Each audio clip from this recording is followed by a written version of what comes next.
sa amin. Ayan, may nakuhang fried chicken siguro doon sa basura ng kapitbahay ko. So, dapat ayun,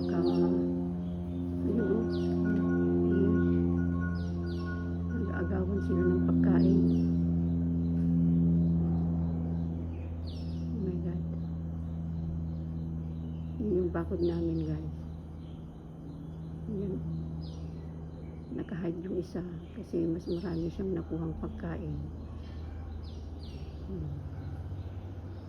Kawawa naman yung maliit, walang pagkain. Yan, yung mga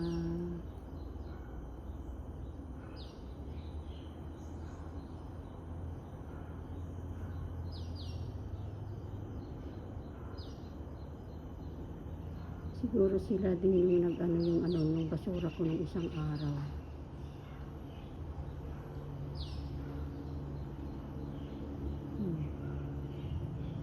Napakainit, guys. Yan,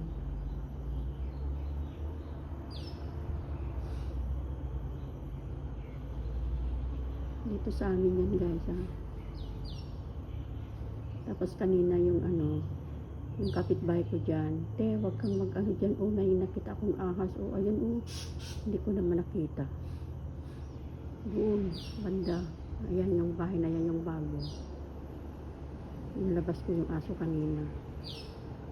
Sabi niya, yun, tumitingin sa akin, sabi niya, yung nakataas yung so ibig sabihin, cobra. Kasi nakataas daw yung niya, yung ulo. Magaling ang mga unggoy, guys, papasok sila ng bahay.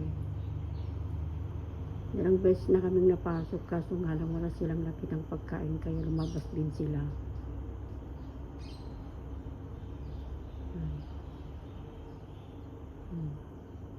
Okay, guys.